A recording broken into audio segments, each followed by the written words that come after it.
Hello, podcast listener. This is your host with the most, JJ from JJ Meets World, the podcast that aims to sit me in a room and have a conversation with every single person on the planet. There's a period after each one of those words for emphasis. And I know how emphasis is said. I just wanted to throw some fun in there. Speaking of fun, our conversation today with Meg Maki is amazing. She's a real estate agent. She's a photographer, and she's just an all-around cool person who's going to tell you about the weird places she goes when she's got some time to just think on her own.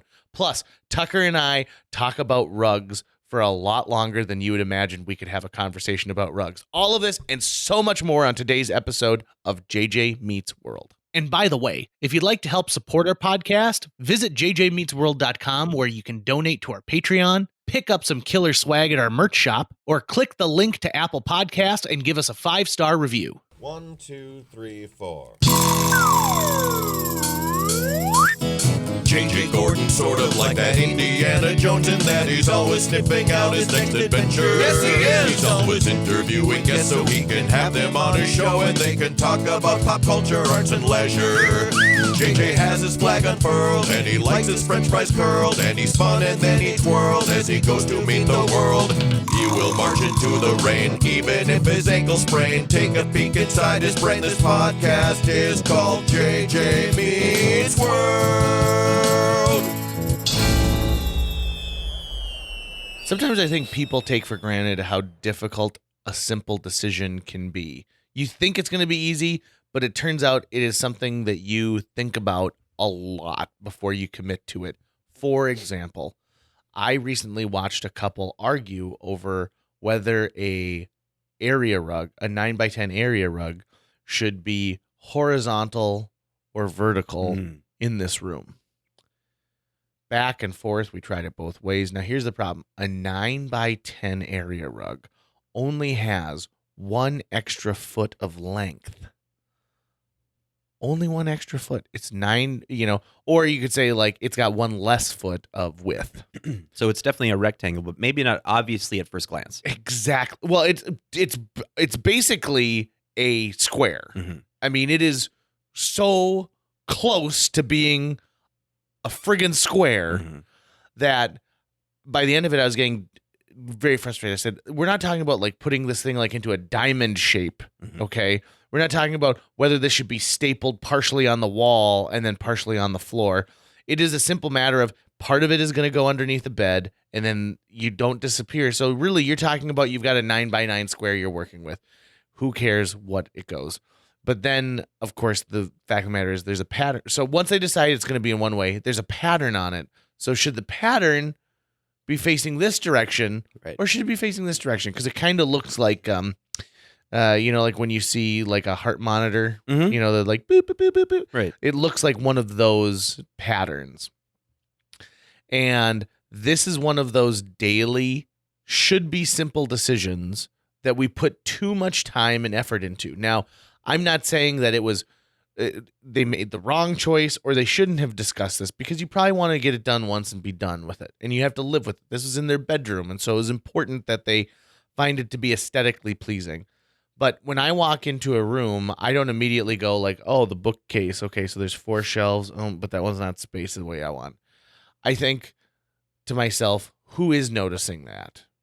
And don't let that person come into your office if they're like, I noticed that your shelves are slightly odd when it comes to it. Because I am a person who likes things to be non-symmetrical. That rug placement question, though, seems like it's easily reversible. I would say instead of arguing ad nauseum about it, just try it one way, and you have the option of switching it around fairly simply. Right. After a trial period, it just isn't working out. Wouldn't it also be easy, too, to say, like, listen, I challenge you, the JJ Meets World listener, after listening to this podcast, no matter when you consume it, concede in an argument. Let your opinion be known, but concede. Just to see what happens. Right. And I'm not saying that you need to roll over and be somebody's punching bag, that they'll constantly, run you over with their ideas and concepts. But every now and then, it's important to learn the skill of allowing somebody else to take the reins. Also know your strengths and weaknesses. Like if it was really Yes. if it was a question of rug placement, I don't have a good sense of feng shui. If you've ever seen any place that I've lived, it looks like I just moved in all the time. So in that moment, even if I have an opinion on the rug placement, I might go, yes, I have an opinion, but I also know that this is not an area where I am strong. So if I'm with a partner and she's going, listen, I think the rug should be this way, more than likely I'm going to go, all right, that sounds good to me. You're probably correct. I'm probably not correct because I know this is not a strength that I have. If you really want to get into it, maybe that's the point is the two of you should maybe ask someone, get a third person's opinion who has some kind of a backing. So you might ask an interior decorator. If I was going to put an aquarium in my house, Tucker's the first person I'm going to talk to because you've had a lot of aquariums and you've done the maintenance and you know what works and how stable something has to be to have an aquarium on it. I actively maintain 2 aquariums right now. Only 2. Only 2. I feel like that's less than you've had in previous times. It is. I've gotten out of the turtle game because as yeah. much as I think turtles are beautiful, and I loved keeping them, they are just they're way too much maintenance for my level of commitment to it at the moment. So I just have 2 fish tanks. I have a goldfish tank and I've got a community tank. And by the way, if anyone out there has a 100-gallon or larger tank they're looking to get rid of, hit me up on Facebook because I am in the market to upgrade my my goldfish tank. They're getting a little too big for what they're in right now. No, really? Yeah. So you heard it here first, folks. Yeah. This is hot swap now. Yes. Tucker Lucas is asking for you to reach out. And I mean, I might as well reach out. I'm having a devil of a time finding wide mouth canning jar bands, like the screw-on bands. Oh. And so I think it's because everyone's been so into canning and preserving that the ball and Kerr companies were not prepared for it this year. So reach out to us with your goods. Tucker will take your email and we'll get it taken care of. Tucker at jjmeetsworld.com. You can get me directly. Our episode today features a person that Tucker and I met for the first time ever, Meg Maki. She's our guest. She is in photography. She's in real estate. And she's also just in being probably one of the best conversations that I've had in a very long time. Right. Meg should have a podcast of her own. Absolutely. Just listening to this thing. Meg, when you're listening to us introduce your episode, you need to launch your own podcast, girl, because you've got a great way of just kind of talking. And I want to hear some of those weird things, those weird roads you go down when you're thinking about something. Even if you haven't been in the market for a photographer or to be buying a home, you may have come across Meg on social media because she's really active on Facebook and Instagram. It's how she does lead generation for her businesses. And that's actually how she got onto our radar at the same time. And she's really effective at it. Like she seems to understand exactly what works on these social media platforms. So even if you're not looking for a photographer or to buy or sell a home, but you want some tips on how to market via social media, check out Meg Maki's pages. It's a great way to go. And M-E-G, Meg, and then Maki, M-A-K-I. Yep. Pretty simple. So sit back, relax, enjoy this episode of JJ Meets World. It's a lot of fun. And if you think we've gone on tangents before, you are in for a treat on this one. I mean, we talk about ghosts. We talk about Ecco the Dolphin. We talk about medication bottles. Yeah, military families. Mm-hmm. We talk about do you have to disclose whether or not a house has hauntings on it when you're selling it? And a lot of really great business startup ideas. Yeah, and JJ and Meg are jerks about my newly acquired drone license, which I think is beautiful and they think is ugly. When you listen to this episode, make sure to go to our Facebook page because Tucker will show you the color scheme that's on this. I'll post this drone pilot license. I'll post it sometime this week and you'll take a look at it. And then most people will agree with me. No, I don't think so. I think that you are getting yourself into a American Tail situation here, Tucker. I think you stacked the deck on that one. I don't know. Enjoy this episode, folks. JJ Meets World. Meg Maki, welcome to the JJ Meets World Studios. How are you today? I'm doing excellent. Thank you for asking. Well, first and foremost, we were just talking outside about how you're not a person who likes to have time on their hands. You like to book. You like to be busy all the time, it sounds like. I do, yep. I feel like when you sit still, that's when you think too much, then you spiral into a really dark depression. Mm-hmm. So, yeah, staying busy is definitely my MO. Yeah. Yeah, that's why, when I get an oil change, I always have someone who can pick me up because even that 45 minutes right there, right. Like, Yep. I've already read this issue of Red Book. Thank you Yes. very much. I go into the dark tunnel that is TikTok during those times. Yeah, Mhm. which if you haven't downloaded that app, do not. You're not going to have much more time pretty soon No. to be able to download Yeah. it. You know what amazes me about TikTok? So I graduated high school in 2002, and I think of all the stuff that I did that I would not want on the internet at that time, right? Right. Like all of the just dumb stuff I did with my friends.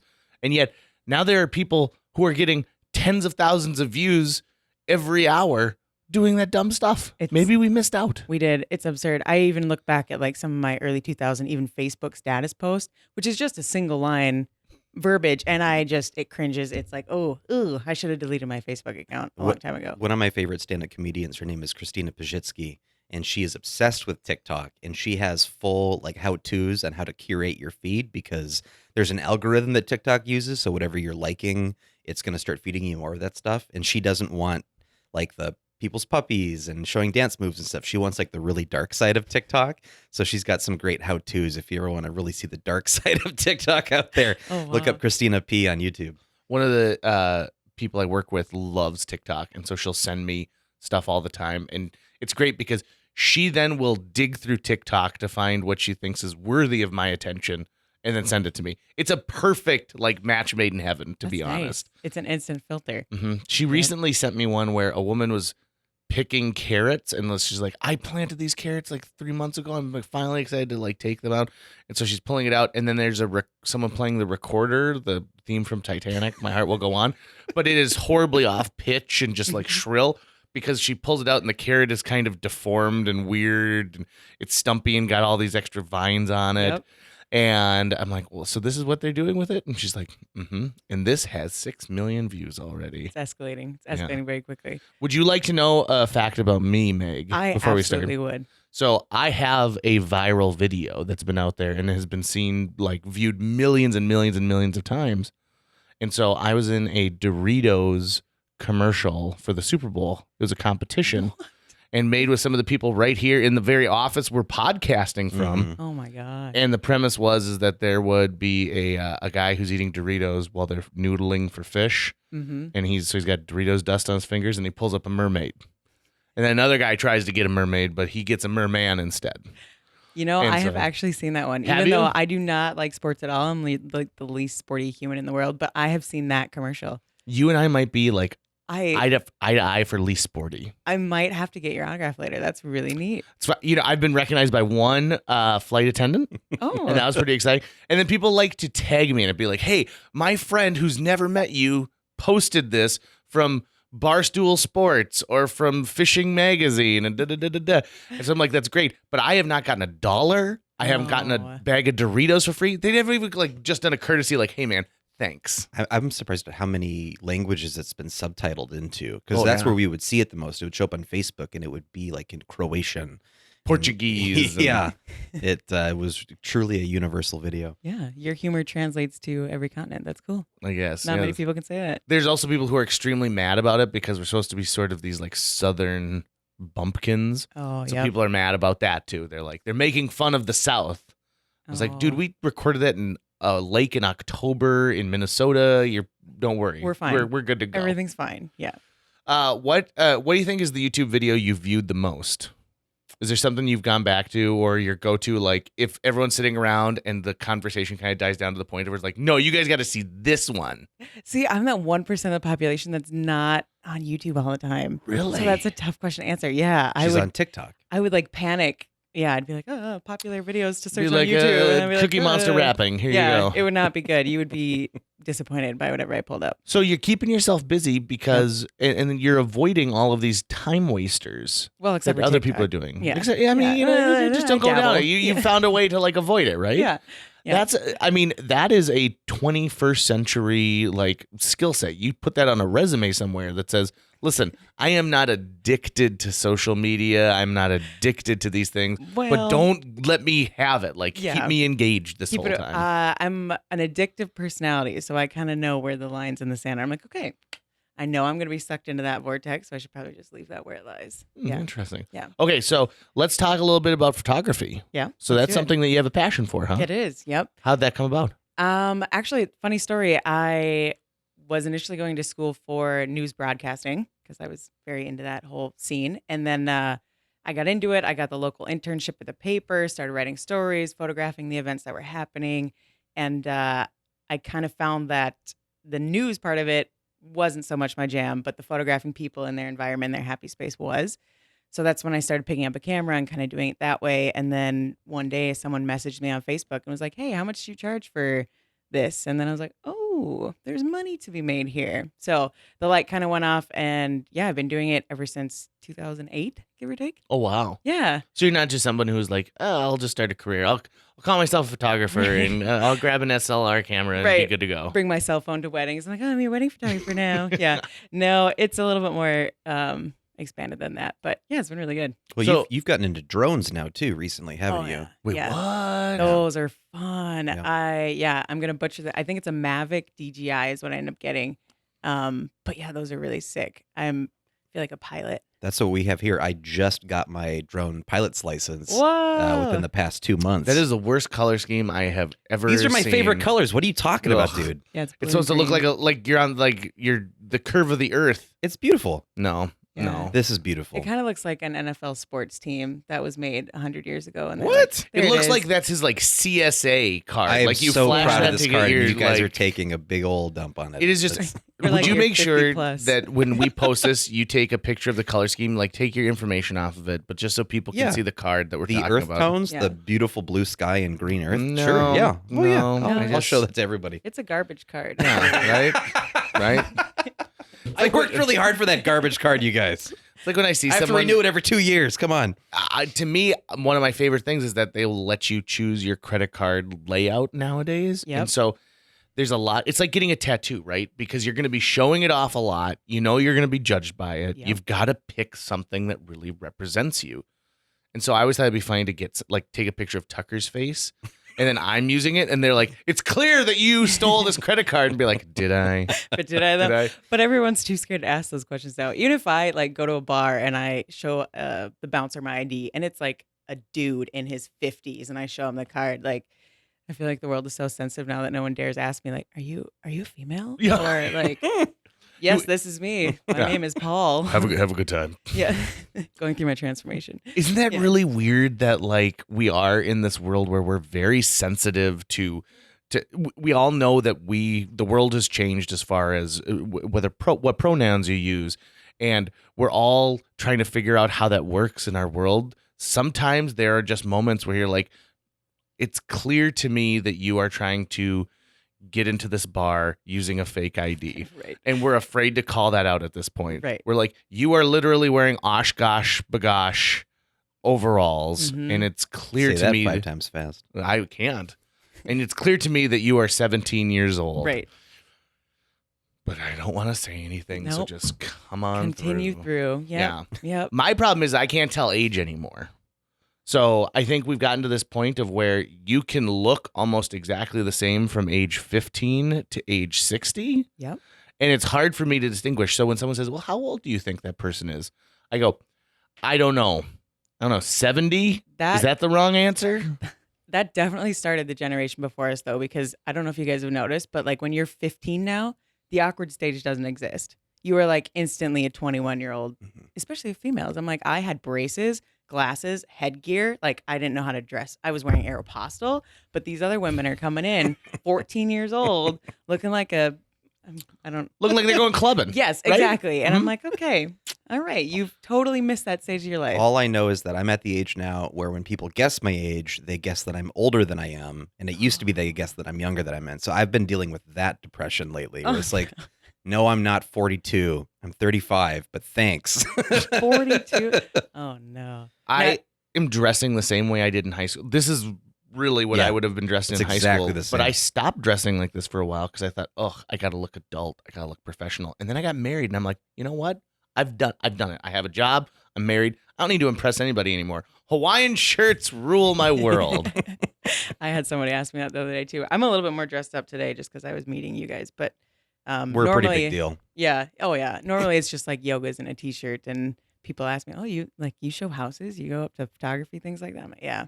My boss is fine with it. It's totally cool. Right, yeah. Yeah.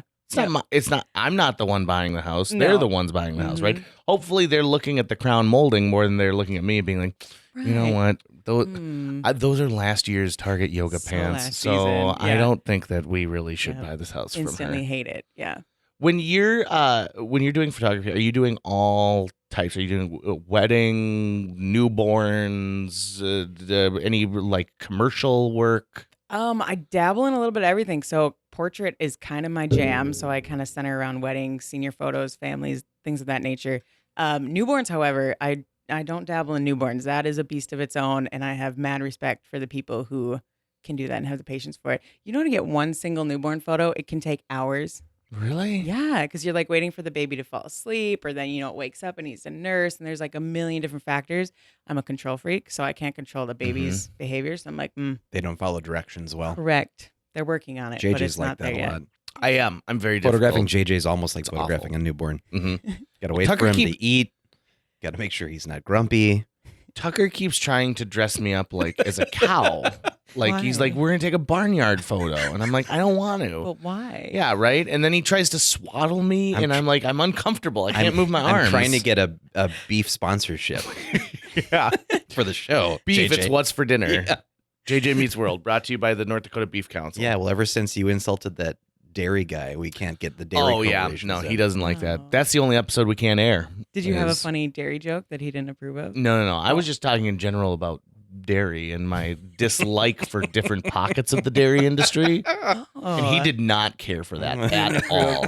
He's very sensitive. Yeah, I was like, who really is drinking whole milk these days? And you would have thought that I had said like, hey man, like slapped his mom. right? Yeah, exactly. Okay. Wow. But really, who is drinking whole? Would you drink whole I milk? don't even like milk in general. Like I am not that human. If someone's like offers me a glass of 2% milk, I'm like, that looks like. See, okay, so I do drink 2%, but I wouldn't understand like offering someone, hey, how's it go? Like when you came in here, I said, do you want coffee or water? I wasn't like, would you like a glass of milk? That would Would you be like weird. milk? I would be like, you know what, guys, I'm super busy. I should probably exit. How do you get your calcium? How mostly through Women's One a Day. Thank you. Oh, that's Yeah. a good move. Yeah. Yep. Little plug for them in there. Thanks, Yeah. Thanks, One a Day. I mean, we're looking for any sponsor. Yeah. So it doesn't There's matter. one. So JJ this is Meets good. World, brought to you by Women's One a Day. Hopefully, they'll be Googling themselves at some point and see that they popped up in this podcast. You know, I Bada don't bing, feel like bada they boom. have a bunch of sponsorships, so we might actually pop up. We might be the one person this year to mention them. So, Nice. I love It's a it. choice demographic for this show. yeah. When you're shooting something like a wedding, okay, Yeah. so let me ask you this. So it's all digital, right? You're not one of Yep. those people who like, no, I have real film and Kodak sends it to me Yeah, individually. The black room and all that fun stuff. No, nobody's got time for that. No. And so when you shoot digitally, I have this theory, and you tell me what you think about it, I'm excited. which is the digital revolution has actually taken away from the patience of photography. So people who can get a really great shot still hold the patience of when you had like, I only have 3 left in this camera versus like, oh, I'll just do like a blast and like get like 60 photos right here. Yep. So do you find that sometimes you have to think of like, I don't have unlimited shots. I have to make this one count. That is 100% true. Is it? Yep. That's probably the most stressful part, especially on like a wedding day where you're like, okay, we have 30 minutes to get your entire wedding album done and go. And then you just are like trigger happy. You're just like, blazing shots through, hoping that something sticks. Yeah. I think like the posing part of it is probably the most stressful because they're like, you set it up. Okay, bum. You took 17 and the bride's looking at you like, okay, next. And you're like, what do I do with my hands? Like you get this panic moment where you're thinking of like every Pinterest thing you've ever looked at. So yes, it's definitely a lot more fast paced than it was even 20 years ago, I would say. Yeah, it is. I mean, the same thing has kind of happened weirdly to say in the video game world. Yep. Because you play a video game and no one ever really dies. You just have to start over from this point. When I played Mario on the original Nintendo, when you died, you started over at the beginning. Mhm.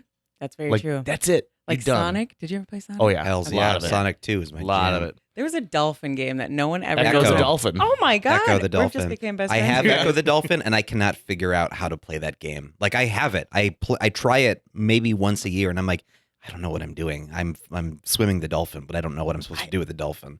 I don't remember the premise of the game at all. I just remember being a dolphin and being like, this is my favorite thing. Isn't like Echo and like the Tides of Time or something? Is the subtitle? I don't know. I used to get Sega Visions magazine, and I would always see articles about Echo, and I was like, I should play this. So as an adult, I bought it, and I was like, I have no idea what's happening. I don't know what I'm supposed to do in this game. You got to use your echolocator. I mean, Must I be. remember some stuff about that game. Who were the Well, bad guys in that game? I don't remember. Were there Other bad sea guys? creatures, and I think Okay. sea poachers. So I think Oh. at one point you have to take on somebody who's got like a spear gun. Oh, okay. So you're keeping the Alright. ocean safe, Yeah, right? one dolphin at a time. One dolphin. I'm at a gonna time. ask Mr. Wikipedia about this because now I'm See, really curious. there you about go. it. So obviously you had a Sega Genesis growing up. I did. Yeah, that's Yep. what I take from this. Yeah. The second you said that, I was like, Sega. Yeah. Yeah. Mhm. Yeah. I definitely had one. Tucker and I recently on an episode reviewed the Sonic the Hedgehog movie. And one of the neat things about it is at the very beginning of the movie, they have a full orchestra do the Sega, Yeah. and it sounds amazing. Of course it does. Right? Of And course. I saw myself light up in the theater. Like I had an out of body experience where I was Yep. watching me going, oh. And I looked at little kids down the row and they were like, there's no gummy bears Yeah. in this. And I'm like, you're missing No. moments of history. They're dead kid." inside. It's fine. The Yeah. worst. I feel that way about the new Disney movies that they're like rehashing out and redoing. Yeah. Meg, we are best friends. I was- 100%. I was the adult in the theater who was like tearing up when I was watching the first like Beauty and the Beast. And I was like, oh my God, all my fun, fluffy childhood memories are like, ooh, resurfacing right now. Yeah. The people around me were like, what is wrong with her? But They're like, this girl's got to get it like, together. oh my God. According to Wikipedia, so the story follows the eponymous Echo, a bottlenose dolphin who fights extraterrestrial threats to the world. Oh. Aliens, I- apparently. Don't remember that. And apparently, the Ecco the Dolphin games can be divided into two distinct storylines: the Sega Genesis games and the Dreamcast games. So this would take up a lot of time to go through, but it's deeper than I thought it was. There's even a 6-part comic book series. Oh my God! I think we've got a future episode in yeah, our we'll midst. have to just play Echo and just record how frustrating it is. See how far we can get. Let's do it side by side. Sounds See who can get the furthest in 60 minutes. That's good. Okay, let's talk a little bit about real estate now. Okay. So that's like your other jam, huh? That is. Yep. That's the other hat that I wear. Yep. So selling homes. Slinging homes for a living. Do you do more on the buyer or the seller side? Dabble in both, but I would say I do a lot of first-time home buyers, so probably more so the buyers. That is a very scary and very exciting time. I remember the first time that my now wife and I purchased a home. I mean, we must have toured like 20 places, and finally our agent was like, listen, you're going to know when you walk into the right Yep. spot. You're going to know. Yep. And it's going to push all your buttons and you're going to be good to go. And I was like, yeah, whatever. And then Jill was out touring one day and she called me. She's like, I felt it. We walked into this house. It had all this gorgeous wood. I felt it. Yep. And so I was like, if you like it, I'm good to go. Let's make an offer. Yep. So when you're working with a first-time home buyer, today it's really odd because the Fargo-Moorhead, West Fargo market is sort of crazy where you can list a house and then 24 hours later, like it's already had 9 people want to put offers in. Yes, that is correct. Yep. So when you're working with them, what's like a piece of advice you give to a first-time home buyer? Well, kind of like in the vein that you were just talking about, I tell people the same thing. Like if you feel like you're about to throw up, like you're instantly nauseous when you walk in a house, like, holy shit, this is happening, then this is probably your house. That's the one. That's it. That's your next house. And Wow, we gotta work on it. nausea. Yeah. Yep. Usually, because I mean, people are like, yeah, buying a house. Ooh, that sounds fun. It's like all hypothetical, kind of like getting married, right? You're like, oh, neat. This is cool. And then you're walking down the aisle and you're like, holy shit, this is happening like right now. Yeah. So it's kind of the same thing with a house buying. When you feel like overwhelmed with, I might throw up right now. Is that like Probably the your house. anxiety of I found it and I might not get it because it's not mine yet? I think it's the anxiety. It's like a big purchase. I think it's like most people's first big adult human purchase outside of like a vehicle. So I think it's just the overwhelming, like, I'm about to be 30 years in debt. How do I feel about that? Yeah. Well, I have a friend who told me that they are touring homes in Minneapolis, and the reason they bought the home that they're in now is because they walked into an office and there was a framed Mighty Ducks jersey in there, and they were like, "I love the movie Mighty Ducks. That's kind of weird." And so their agent told them later, like, that actually was a girl who was in the movie Mighty Ducks. That is her costume from the movie Mighty Ducks. Whoa. And so they were like, this is meant to be. This is the one. And they probably got a little bit nauseous. Yep. And they asked, like, would she leave the Jersey? And they're like, that is not on the table. That it's not a So sorry. lawnmower or a basement freezer. It is not on the table.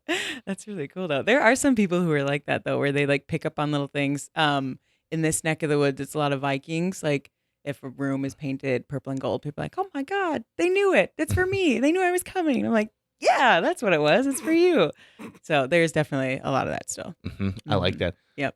Let's talk about being nose blind, because I understand that's a big problem for real estate agents when having to talk to someone about their home and be like, listen, it smells horrible in here. You don't notice it because you live in it every single day. Yeah. But it reeks of cat or whatever incense you've been burning lately. Yeah. And you're going to have to get it cleaned out if you want a buyer. Right. The meal you had 2 weeks ago is still like in the carpets. Yeah.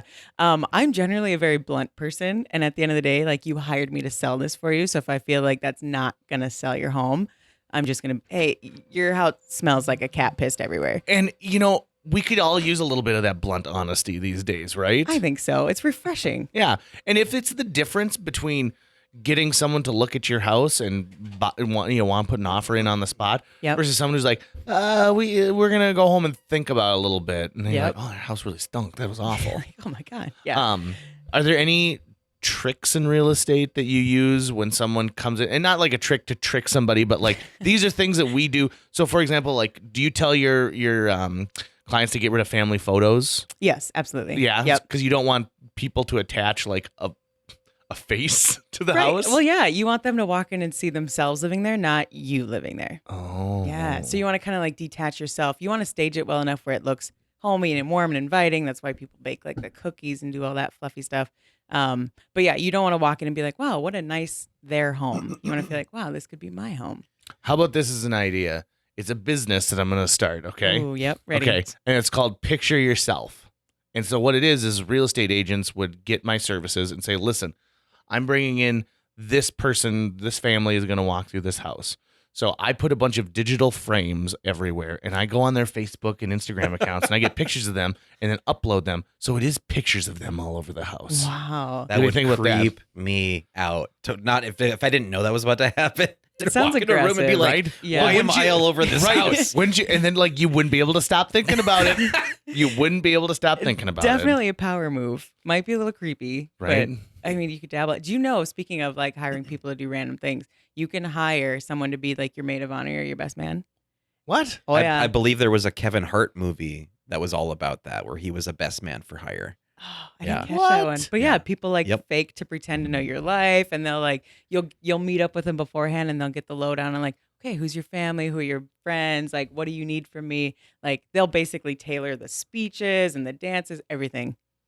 That would be So- for someone who just didn't do the work in life of building close friendships, Correct. and having people in their lives who cared about them. And Yes. so, but they want to present to their future spouse's family that they're, healthy and well-rounded. But that's only one person, though. When was the last time you went to a wedding that Well- only had one member? of Well, like according to the bridal Kevin party? Hart movie, which I'm surprised to know this much about this movie because I haven't seen it, but I've watched the trailers for it. He the services he provides is he's the best man, but he also provides the wedding party, the groomsmen.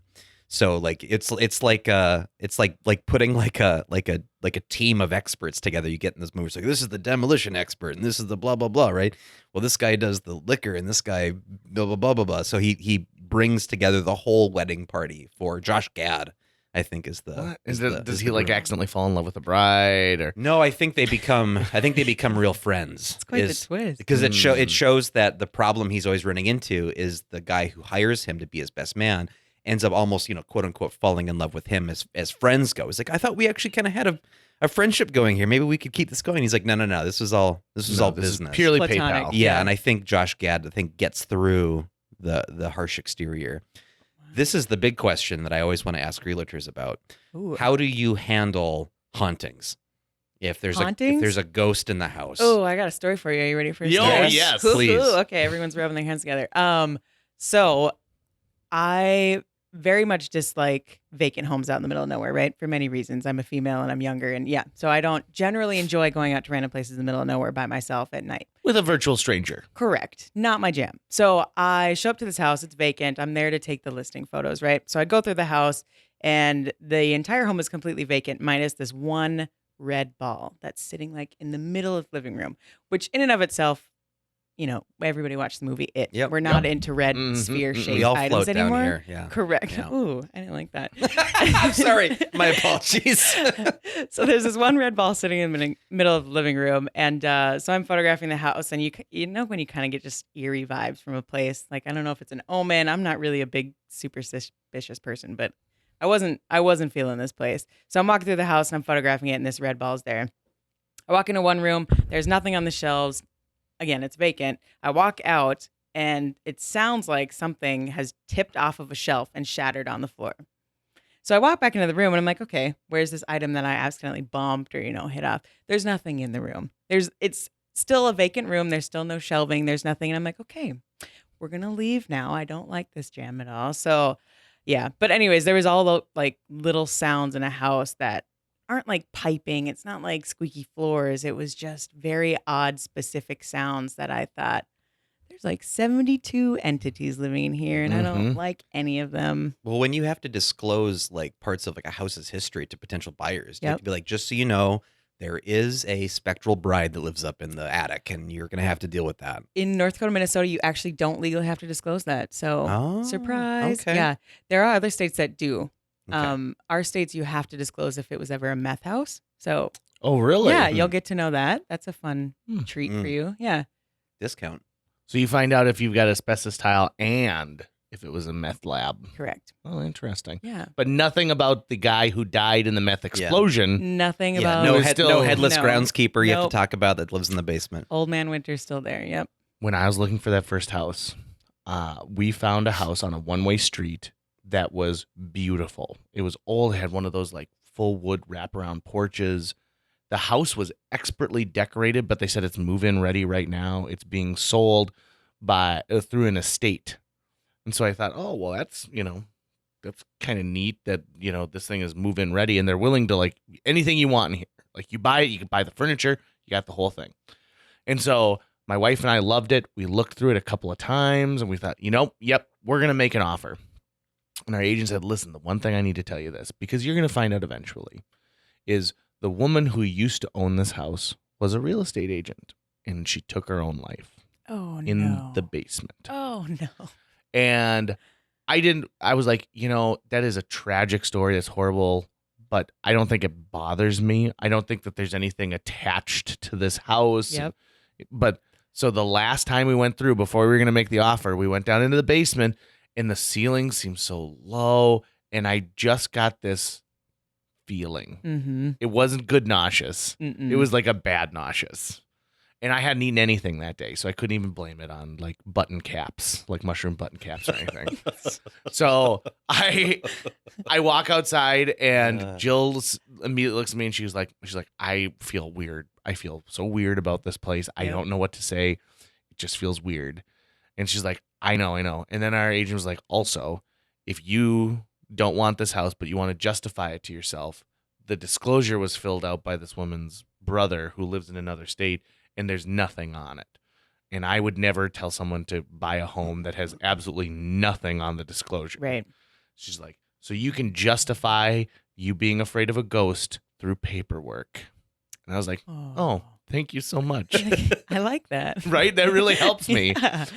There's a website called diedinthishouse.com that No. collects information through like county registers and courthouses and will let you know if someone has died in your house. And I thought that was hooey, but I did it on my house. Both of my parents passed away in my house.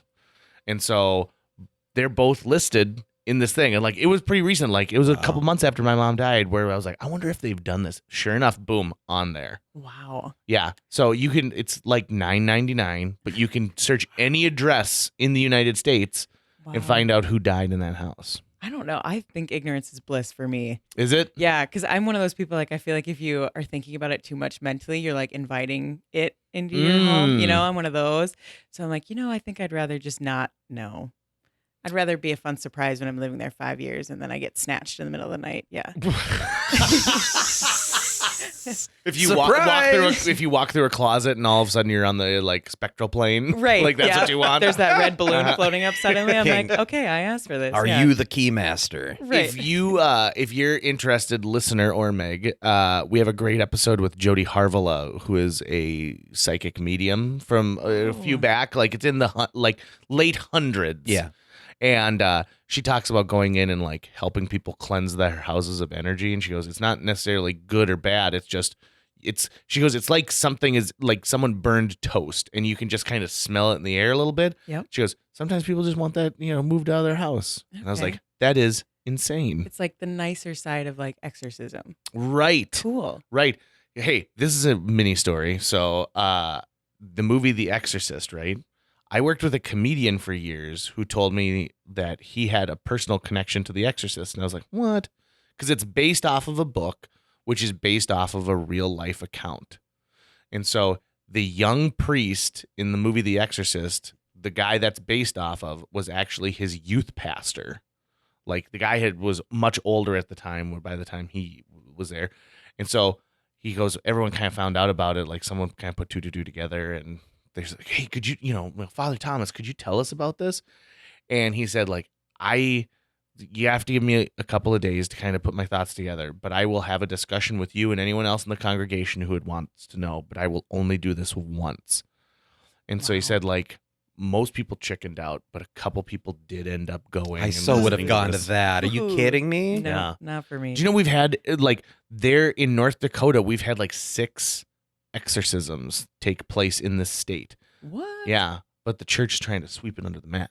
Oh, that's upsetting. That's too high of a number for me. Right? Yeah. Wow. One, I understand, right? Because there's probably like a traveler. There's one in every. Yeah, Right. right. There's one in every crowd. Have you guys? Okay, this is taking a dark turn. Have you guys ever?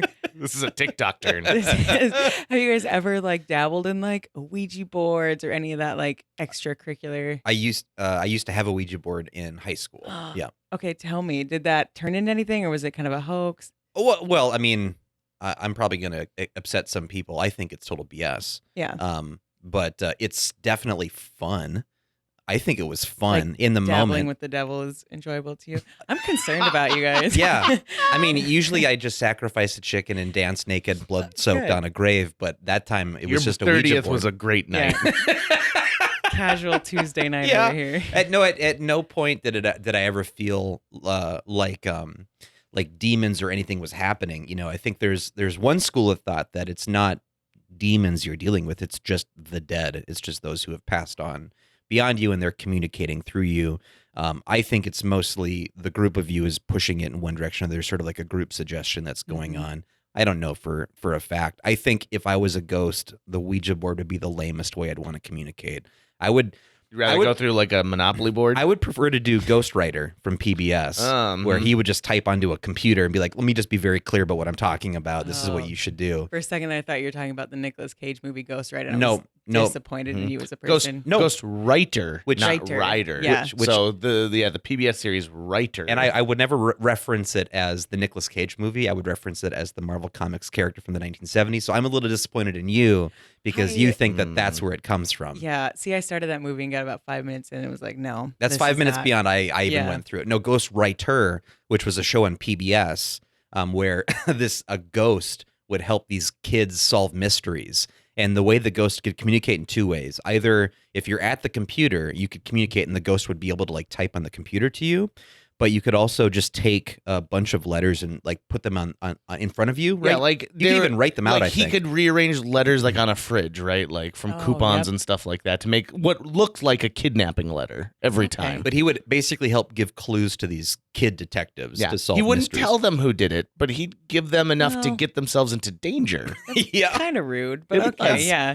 I like that though. If my ghost can only communicate with me when I feel like it, like here's a letter board, here's Scrabble, now we can Yeah. do it. Versus like middle of the night at 2 a.m. I don't like it when he communicates with me. I think Yeah. the trick is to figure out how to haunt them back. So figure out like what their proclivities are and then go, oh, you don't like it when the bucket's over there, huh? Well, guess what? The bucket's going over there all the time until you knock this crap off. When I was a kid, I had a reoccurring dream that I had a ghost who was a friend, and he could interact with the physical world. Oh my God, And this is so funny. So I He would. was my friend. Yeah. So You haven't heard anything yet. So in my dream, I was always on my way to school that day. And so I'd go and I would sit down and sit cross-legged in my driveway, and the ghost would pick me up. So I'm sitting cross-legged, and then I would like rise up above the houses, and then he would, fly me to school, and all the kids would be like, "Whoa, look!" But again, I'm not in like a Superman flying pose. Right. I am More sitting. like Aladdin. Yeah, exactly. yeah. Exactly. Yeah. Right. But imagine the carpet doesn't exist there. Right. Right. It's invisible You're all just around. chilling, floating up in the Yeah. sky. Yeah. Everyone's looking at like my butt as it's coming down. But yeah, and so the ghost is my friend, and that seemed to be in my reoccurring dream, mind you. That was the only purpose he served, was to float me to school, the 5 blocks to my elementary school. This Nice. wasn't like when I was in high school. No, yeah, you had friends in high school, but before high school, you didn't have. I didn't have a lot of friends. So I'm just picturing baby JJ like, maybe a ghost would be my friend. He wouldn't care about my sweatpants. We could play N64 together. Oh boy. Sega. Yeah, to me, I don't think that there are ghosts walking around this world, right? Right. But I am a very gullible person, and I will lean into ghost stories and like listen and get totally freaked out Yep. listening to them. Yep. Well, we've had a couple of guests on the show who actually work, their profession deals with the supernatural, and even though I am a skeptic, I still try to remain agnostic about that topic in general, because there's not much about this world that I can say I'm actually sure about. And they've always had perspectives that I thought were really interesting still. And so I still, even though like almost every time someone tells me a story where they interacted with a ghost, it usually follows right after they woke up or fell asleep or something like that, or they're on drugs, or there's some sort of thing that could maybe explain away what they were talking about. But that I shouldn't take that as proof that ghosts don't exist. I merely haven't found anything that convinces me beyond the shadow of a doubt that they exist. But maybe ghosts just think I'm lame, and so they don't want to haunt me. Because like this guy sucks. I want to deal with this. Yeah, I was raised in a semi-religious home, so I anything about ghosts or taking over a human's body, things like that, it hits a little too close to home for me. So I just don't. Yeah, I leave it alone. I'm like, no. You leave possession alone. Yeah, I try not to summon the spirits. demon. Well, I'm glad we focused 10 minutes of our discussion on it. Yeah, I'm sorry. I don't know why that went so dark. It I did. asked about hauntings and if you have to disclose them when you're selling a home, because I think that I had heard that is a thing in some places, but I haven't gone through the home buying process yet, and I'm about a year or two away from doing that. But I'm just trying to get all the information I need. So if I need to be asking the homeowners, listen, has anyone ever haunted this place before? Because I would really like to buy a haunted house and see You would? I'd try it. Why not? Oh, wow. There's like haunted houses all throughout the states where you can go in and people like physically torture you. Have you seen those? Okay, I don't want to be physically tortured Okay. by a human that's not a ghost. But if like one goes like, "Oh, let me open up the drawers," that'd be cool.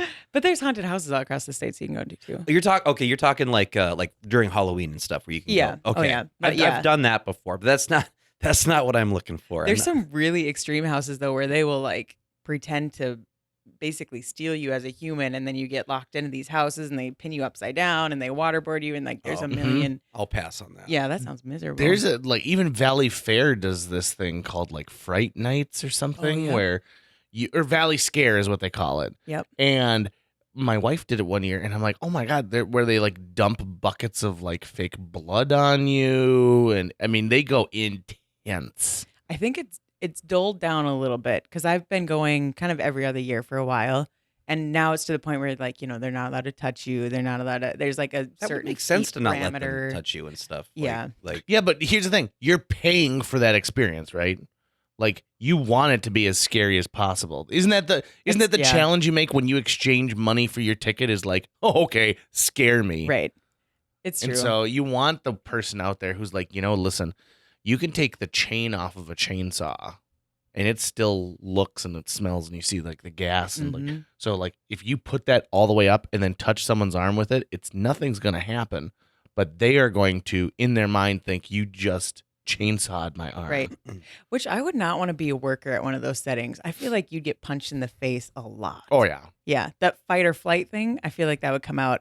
Because I've definitely had to like hold back some of my own swings where someone jumps up at you and you're like, bah, I'm going to punch you in the face. Yeah.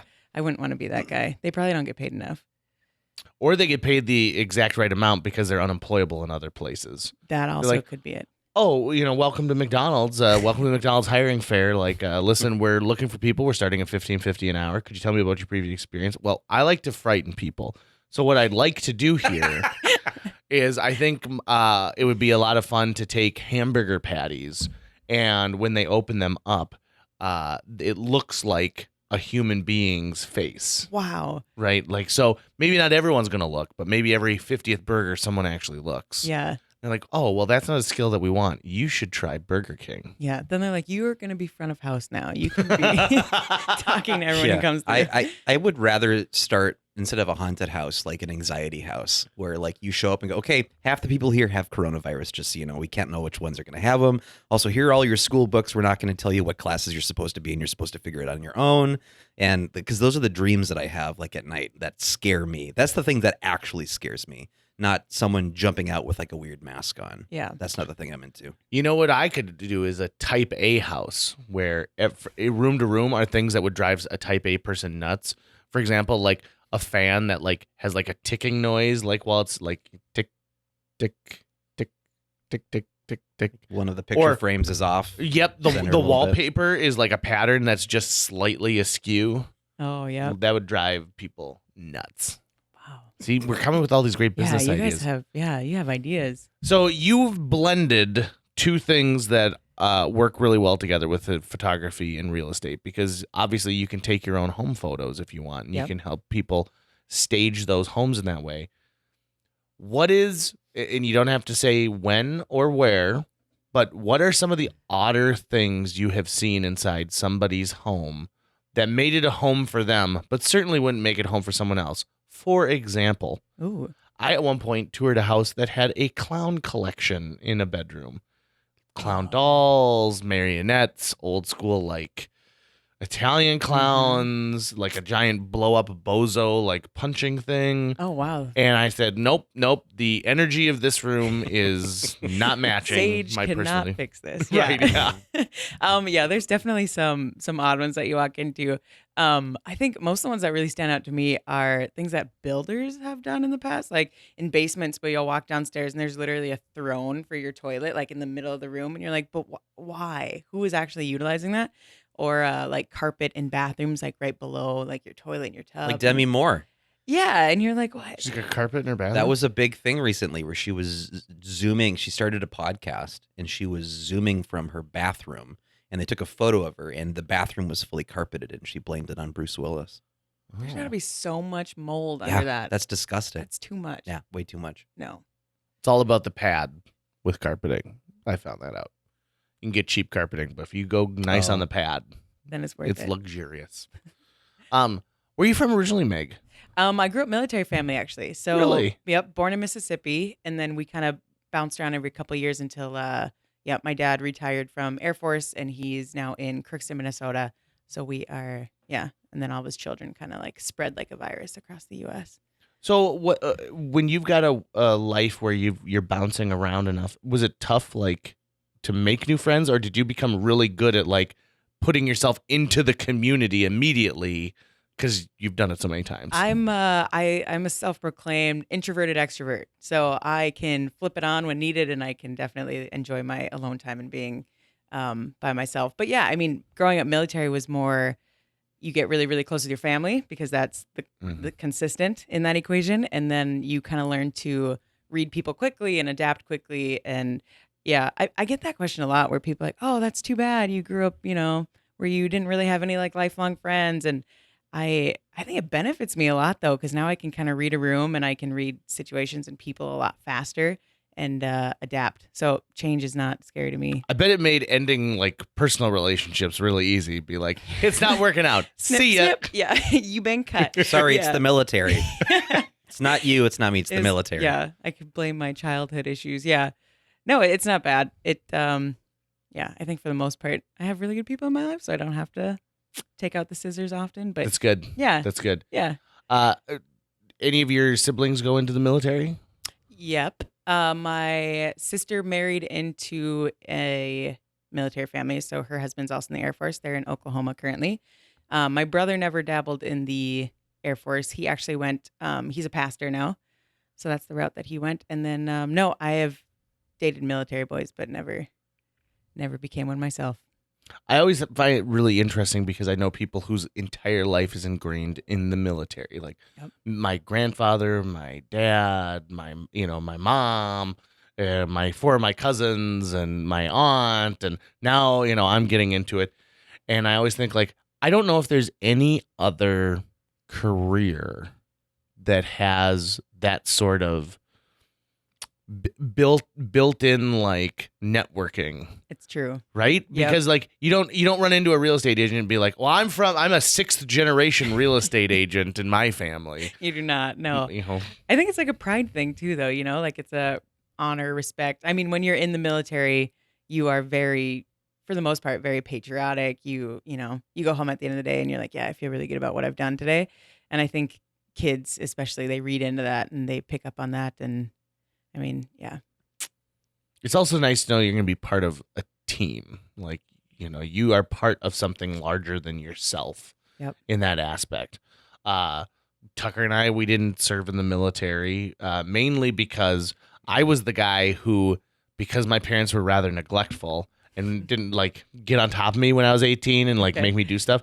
I turned 18 and didn't register for the draft. Not because I didn't want to, I wasn't an objector, but because I kind of forgot about it. Like I turned 18 at the beginning of my senior year and I was a big theater kid. So I was like, oh, I'm in a play. I gotta learn all my lines for Oliver. And all of a sudden, like 4 months later, knock, knock, knock. My dad calls me upstairs from my basement bedroom and says, these guys are here for you. And it was 2 gentlemen in military fatigues saying, you haven't registered for the draft. You're going to come with us right now. Wow. And so I got to ride in the back of like one of the little Humvee trucks. It's like a little adventure. Yeah. And they brought me up and they're like, sign this. Here's your card. Okay. And I was like, oh boy. Because at first I thought, am I being taken right now for the, like, am I about to serve? Because I am not prepared at all. I just ate 5 Pop-Tarts. I'm picturing John Candy in stripes right now. So, yeah. My therapist says I swallow a lot of aggression along with a lot of pizza. But I work with high school students in their improv troupe. I coach an improv troupe at a local high school, and one of the students just told me that he signed up for the Air National Guard. And I'm like, well, good for you. I said, why'd you do it? And he said, because my parents told me that I needed to do something that was going to build character. And I was like, oh, and this is what you chose? Okay. My parents had told me that I needed to do something to build character. I'd been like, okay, well, I'm going to go visit my grandparents. Find out how things were for them back in the day. Call my grandmother. Fine. Got it. Yeah. That's some character. I was actually in theater. Were you? You mentioned that. Yep. Back in high school, back in the glory days. Yep. Did you enjoy it? I did enjoy it. I kind of lost time for it as an adult, but because my nights and weekends are kind of soaked up now. But yeah, I really did enjoy it. The theater. Yeah, that's true. I mean, if those that is the time you need to have free to be able to do it. I'm a member of Theater B. And like all of us who have day jobs, our evenings are then basically devoted to theater stuff because it's the only time you can ever fit that in. So yeah, if you don't have, if the only time that you've got free is mornings, yeah, theater's not really for you. Yeah. Are you in any like productions? Are you doing anything actively? We're right now because of coronavirus. We've had to basically shut stuff down. We can't really have an audience, so we had to cancel our spring show. That we were going to do this year, and we're looking at our fall and going, can we? So we're looking at potentially at a 1-person show we might be able to do, but the earliest, it just kind of depends on the spikes and stuff. But the earliest we might be producing stuff would be early 2021. Tucker was just Hamlet. Oh, Yep. That's cool. Yep. I go to theater all the time. Well, not all the time. I go when I can, but I love going to those. Check out Theater B next time we're actually able to open. And I'm hoping, I can't talk about it too much because we don't have the rights to it yet, but there is a show that we're hoping to do in the fall. It's a 1-person show, and it's a really cool one because it's a show where the audience actually votes on things during the show, and it determines what you see in the show depending on how the audience votes. So you could choose your own adventure. That's nice. It's kind of it's basically it's a 1-person show which you can do pretty safely during coronavirus, and then they'll basically have propositions for the audience that they vote yes or no on. And then the audience will use their phone or something to vote. And then, however the audience, you'll see it in real time, like on a screen, and it'll be anonymous voting. And then you'll see however the audience votes will determine what you see.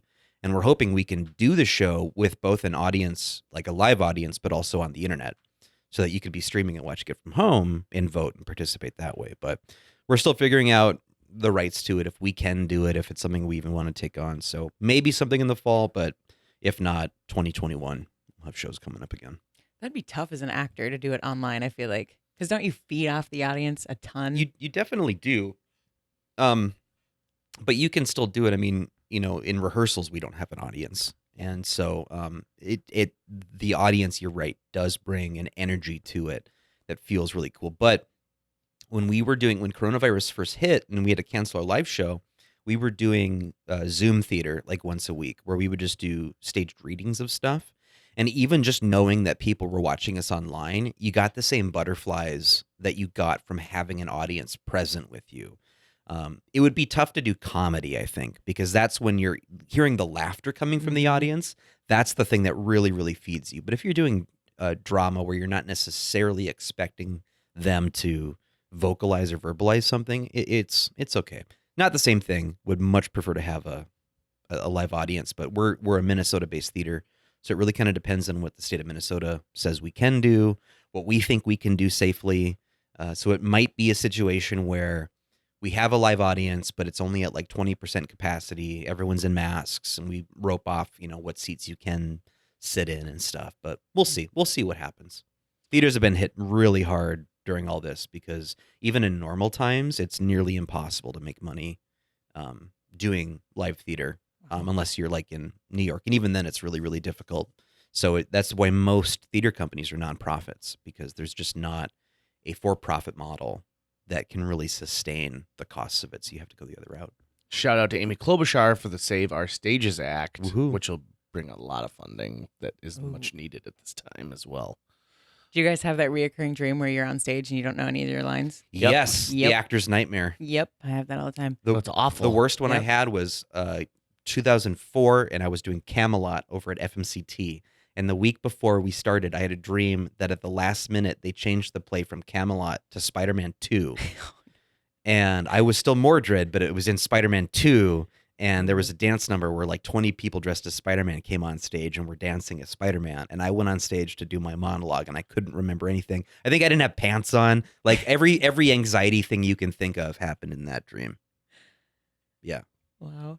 Those are the types of dreams. I also have a reoccurring, like, where I'm back in high school and I don't know my schedule for the day. I'm like, I don't know what class I'm supposed to be in My right now. locker combination. That's the one I Really? have. I'm like, I can't get into my freaking locker. And then the buzzer goes and you're like full of anxiety. And it's weird because I have like real life problems now, but that's my nightmare. It's like, Yeah, I can't get into my locker. Yeah. right. I had the high school dream 2 nights ago. I was at the Did you lakes really? and I was sleeping at the lakes. I was having a beautiful day. And then I had an anxiety dream about I didn't have a backpack.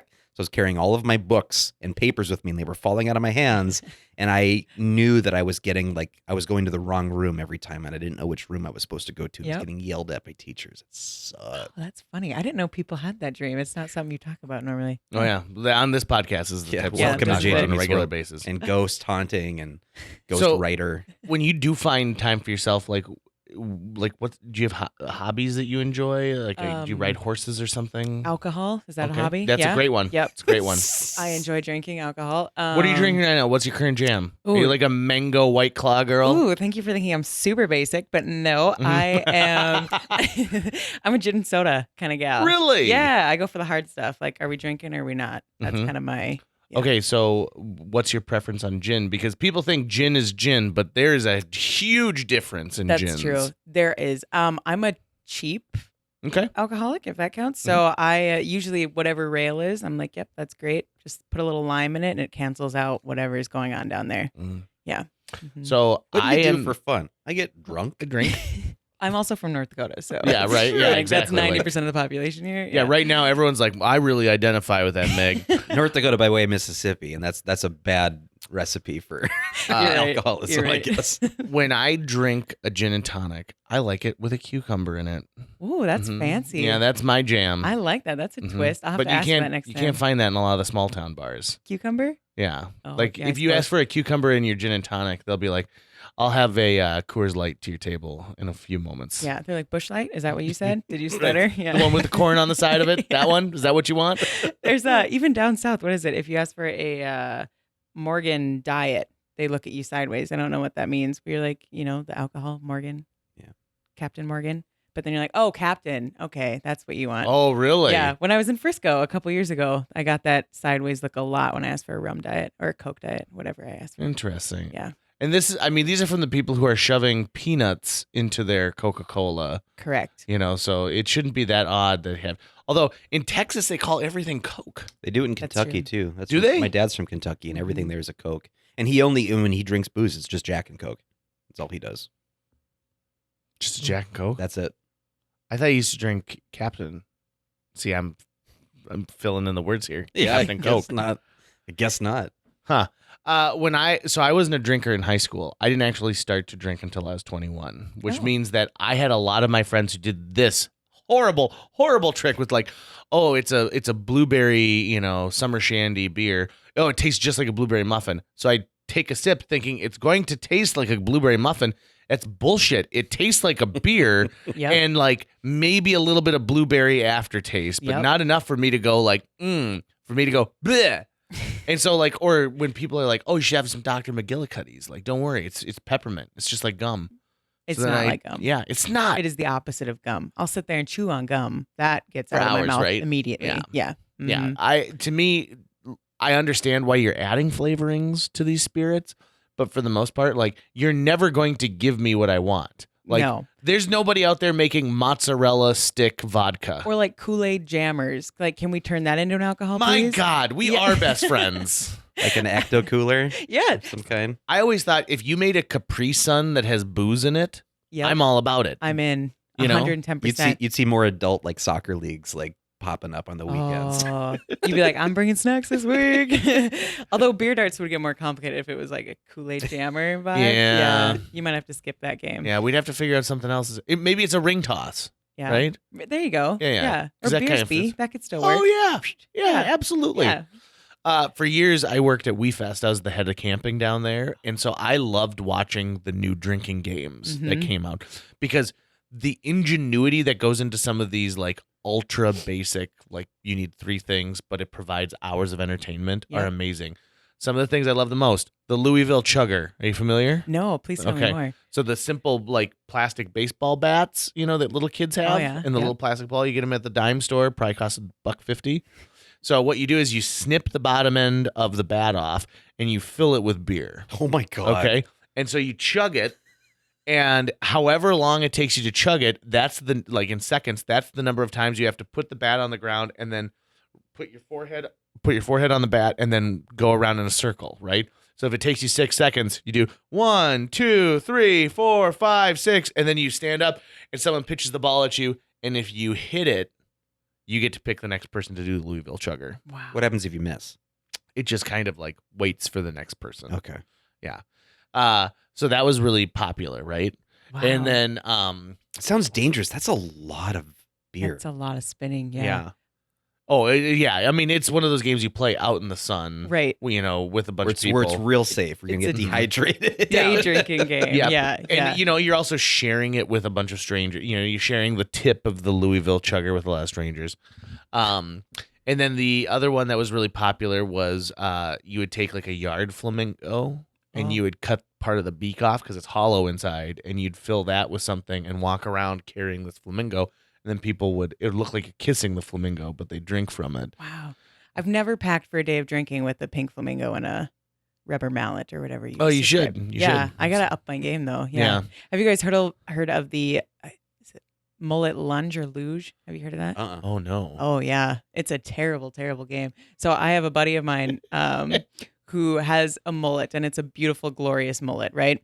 So his buddies and him have this drinking game where they pour a Busch Light down the back of his neck, starts at the tip of your crown of your head, and it goes down the back of his neck through the mullet, and the buddy is kneeling on the ground drinking the Busch Light through said mullet. And this is not an outdoor game. This is like something they do It's like a in Tuesday. public. Yes, with Oh, other yeah. humans around. Yeah. Uh-huh. It's a sight to be seen. Yeah, I believe that. Yeah. I really, truly believe that. It's a thing. Yep. I believe it's the type of thing where there's Tucker's reaction of like, oh, and then there's this one other guy like, hold my beer, I'm gonna try this thing.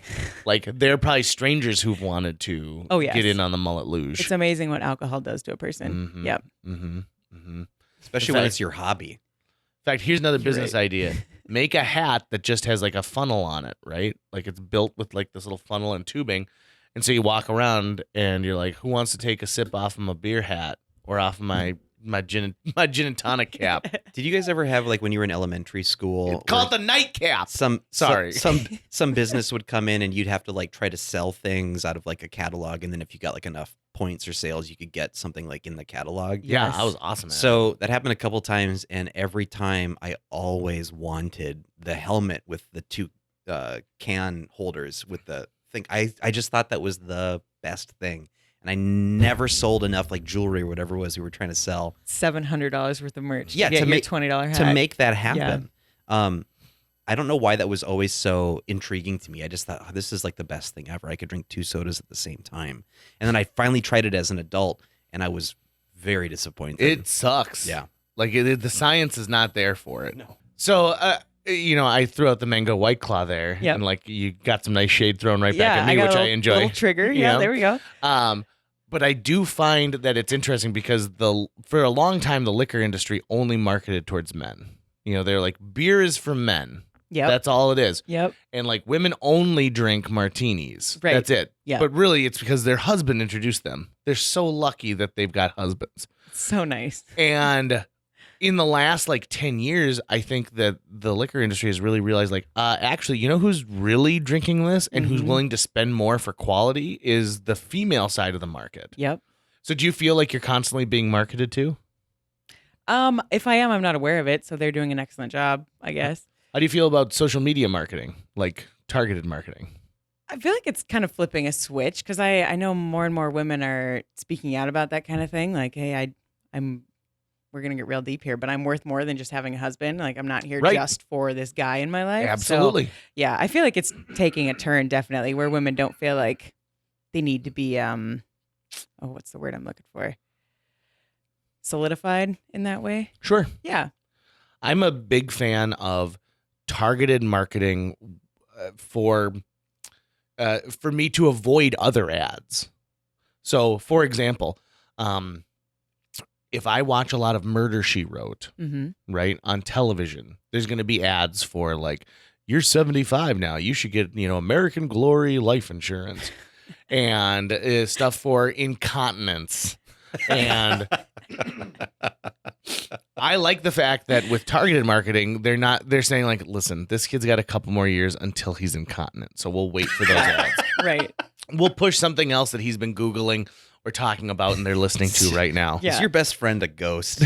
I'm looking forward to the ads that pop up on my phone after this conversation. It's going to be ghost Ouija boards. It's going to be some dark. Yeah, things. right. It's going to be Yeah. weird. It's Yeah. going to be weird. It is. That's for sure. And Echo the Dolphin. Ecco Yeah. the Dolphin. Yeah. Yeah. Do you want the Sega Genesis Classic? Yeah. For sale on eBay Yes, right I now. do actually. Purchase. Speaking of social media, though, I actually think that you personally could probably teach a class on social media marketing, Oh, wow. because that was how I think we first came across you. Was just you're very especially for your realty work, you're very active on social media, and you do a really good job of it. So, was that something that you just kind of started experimenting with it and found what worked, or was that something that you actually did some heavy research on before? Because like I think I almost daily I see the sort of a boomerang you'll do of people with like the we bought this home sign. Right. And I'm like, that's actually really effective. That makes me want to go buy a house Oh, right good. now. Yeah. Cool. No, it's not. It's kind of more so something I fell into just because the other side of lead generating in real estate is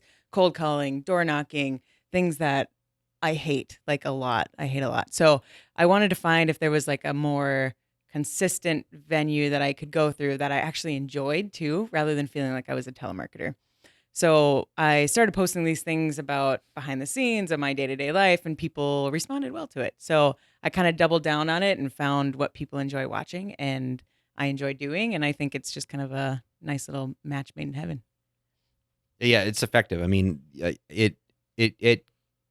I don't know how to do social media marketing yet. Like we don't really do that for the show yet.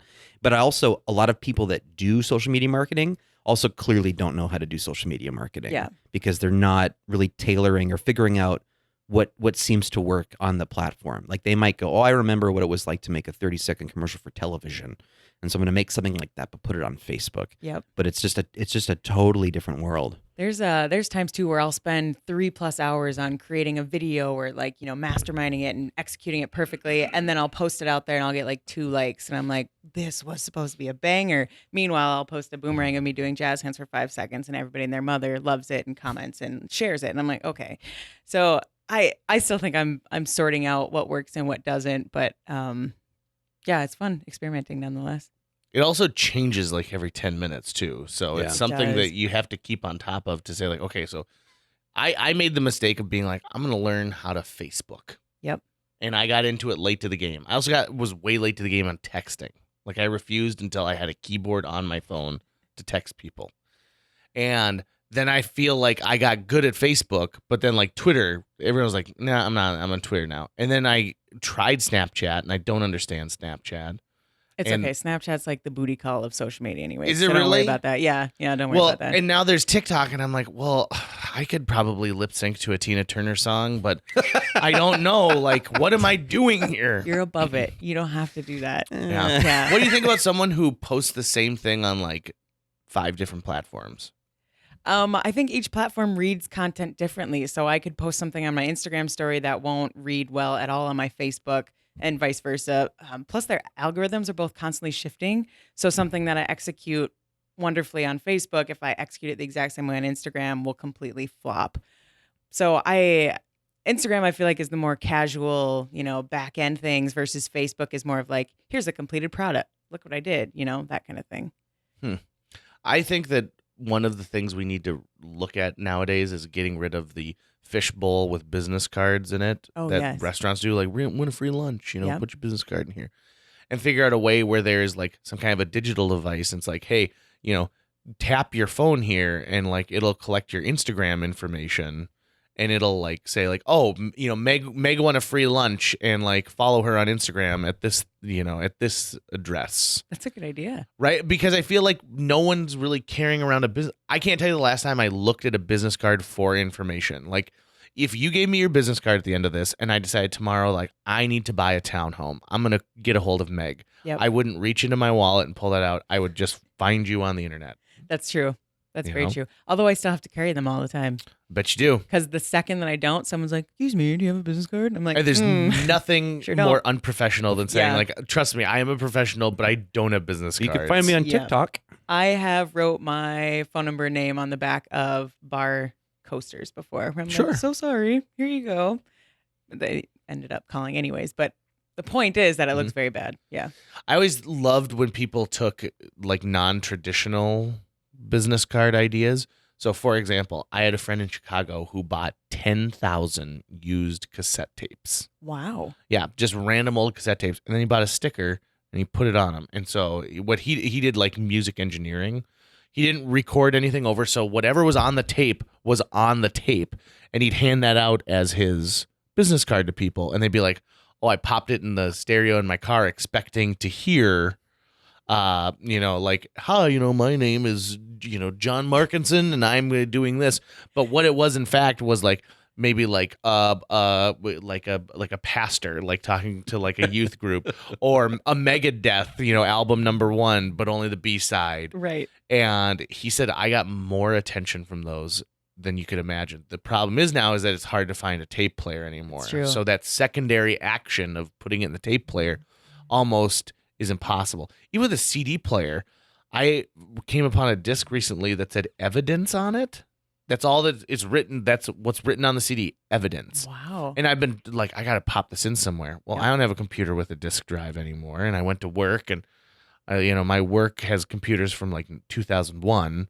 And so I popped it in I can there. hook you up. I got everything. Do you? Yeah. I have to bring it here. You Do want it. to see what the evidence is? Yes. Where did you find this? Was this Yeah. just on the parking lot? This is in my home. Oh, okay. So somehow this disc made it into my home and it says evidence on it. Wow. It's not my handwriting. You didn't buy the house that gal died in, though. No, Not no, that no, evidence. no, Okay, no, no. okay. I live in the house that my parents died Separate in. evidence. I Yeah. found a gun in So- someone's house one time. What? Side note. Yeah. What kind of a gun? Real quick. Please describe this gun. Well, I don't know my guns very well, so I'm not going to pretend. That's why I asked you to speak describe it, to 'cause that. I don't know either. It was black and it shoots things. So it was like an NYPD blue or like a Law and Order gun, like a police it gun, looked like that. more like a Glock. Okay. Like, it shouldn't have been there, and the serial number was definitely scratched off. Oh my god. I know. But anyways, it was like up in the rafters, but it like, I don't know. When I'm looking through houses, I'll like peel stuff apart just to be like, okay, make sure this is a good deal. So I like pushed it up a little bit because it looked wonky, and there was, lo and behold, a gun sitting right on the ledge of it. Yeah. And I was like, it said methamphetamine wasn't produced here, but I got questions. Yeah. Yeah. Maybe not on Yikes. site, Yeah. but maybe the person was connected. Yeah. That is amazing. I derailed your conversation. No, but so I love hard that just was there. much better. Okay. We pulled down a false ceiling in our house, and it was full of glass pill bottles. Wow. Yeah, you couldn't even read what was like the prescription on it, but it was full. Like this guy had been pushing up the ceiling tile and just tossing his bottle in there. Did you inspect what any of the pills were? Did you look it up? No, they were all empty. All Oh. empty. So this person had been abusing whatever pills these I were. was hiding it from grandma. Right? Yeah. Dang. And I mean, when was the last time they put pills in glass bottles? They're still that orangey color. Here's a question. Here's a great question. Why are medication bottles the color that they are? It's pretty universal, right? If you walked in here and you saw an orange plastic bottle with a white cap, I'm assuming your first thought would be that's medication and not like mini M&Ms. Do you think it has something to do with like sunlight? That was Tampering my with my them? first thought was that it'd make it less photosensitive So- or something. Who's storing their medication on the windowsill? Like, who's storing their medication to the point of where they need to worry about the sun touching it on such a consistent basis? I keep my pills in. I don't have any pills right now, but when I do, like when I get sick and I've got to take an antibiotic, as I like to call them, Yep. I put it in a medicine cabinet. Literally, it's called a medicine cabinet in my bathroom. Doesn't it say on there too, like keep in a cool, dark place or something along those I lines? think some of them do, usually? yeah. Yeah. Like I don't know. watch you like sunlight exposure. It might be something where it's not about where you're storing it, but let's say you go on vacation to the lakes or something, or you're just going to be by the beach and like, yeah, but I got to make sure I take my Prozac with me. So I'm going to keep it like in my purse or my backpack or something. Maybe someone at one point pulled the bottle out to pop their pill and just left it out. And maybe it doesn't take long-term storage in the sun. I mean, maybe some medicines only need an hour or something. Okay, Yeah. so let counterpoint on that. You know the little pill things where you put like Monday, Tuesday, Wednesday, Thursday, Friday? None of those are colored in that same way. Right. Most of those are clear or, some funky color because you got personality. I think you need to dig deeper into this topic and find the real answers we're all asking. See, this is the problem where like you go to a dark place on TikTok. This is why I start like, why are they this color? This is what keeps JJ up at night. Okay. It does. Speaking of keeping people up at night, I had this thought the other day as I was laying there watching a movie. And I'm like, What movie first? Oh, well, it was a Disney Context. movie. Okay, it was a Disney movie. Yeah, all right. great. I have Disney No judgment. Plus. Yeah. No okay. judgment. What movie? Which one was it? The dinosaur one. The dino. What is it called? Like Maybe dinosaur? it's a Pixar. Just the good dinosaur. The Good Dinosaur. Oh, Arlo. Excellent movie. Mhm. Excellent movie. Which, by the way, I don't know why everyone's parents got to die in those films. But anyways, that's a different topic. It's a coming of age story. That's why. Yes. So I was laying in my bed and I was watching The Good Dinosaur, and it dawned upon me that if I had like a blind boyfriend, that this would not be something that we could do together. Mm-hmm. Because, for example, The Quiet Place. Have you watched that movie? Yep. Okay. The premise of the entire movie is that it is quiet. There's like no verbiage. There's no speaking lines. It's a very silent film. So I was watching that movie and I was thinking, okay, if I had a blind boyfriend, this would be the worst date ever because he's literally just going to be laying there in silence. He can't like read it anywhere. He can't like do, what is that when you like rub your Braille. fingers? Yeah. There's Mhm. no braille for it. He's just randomly listening to sound effects of like crunching and stepping. And I'm like, wow, that's what keeps me up at night. I'm like, what do people do with that? Right. Like he'd be able to enjoy most of the Shawshank Redemption, but the Yes. part where he throws the rock and finds the hole, you'd have to be like, there's a hole behind the poster. Yeah. A human-sized hole. Yeah. And then I started tearing up, thinking like, oh, they'll never understand the colors that come along with the Disney movie. Aw. Yeah. I was like, oh, that's so sad. Anyways.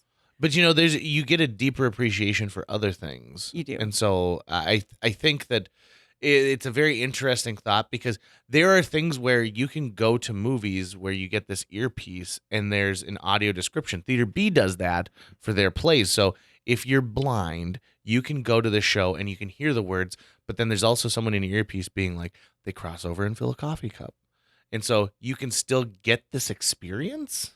And I feel like Disney is probably a company that has put those out. You probably have to order them from a special website to get the audio description as part of it. Yep. But it's probably out there.